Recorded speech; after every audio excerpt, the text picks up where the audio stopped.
দর্শক, আমি এখন বাগেরহাট জেলার ফকিরহাট উপজেলার শেষ প্রান্তে সুবদিয়া গ্রামে হযরত পীর খান জাহান আলী রহমতুল্লাহ নির্মিত সুবদিয়া মসজিদের সামনে।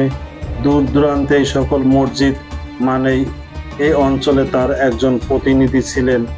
তার দায়িত্ব ছিল এই অঞ্চলের দেখাশোনা, রক্ষণাবেক্ষণ ও ধর্ম প্রচার করা। এই মসজিদই ছিল তার প্রশাসনিক কেন্দ্রবিন্দু।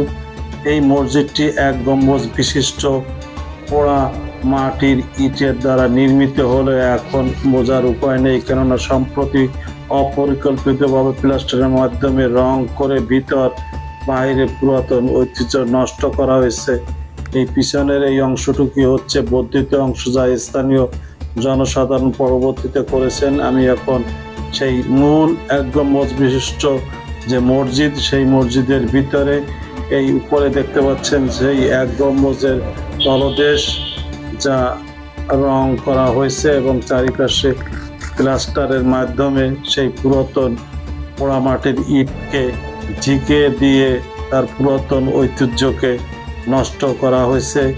ইতিহাস থেকে হারিয়ে যাওয়া এই 600 বছরের সুবদিয়া মসজিদটি আপনাদের দেখালাম। ভালো লাগলে আমার চ্যানেলটিকে সাবস্ক্রাইব করবেন। সকলকে ধন্যবাদ।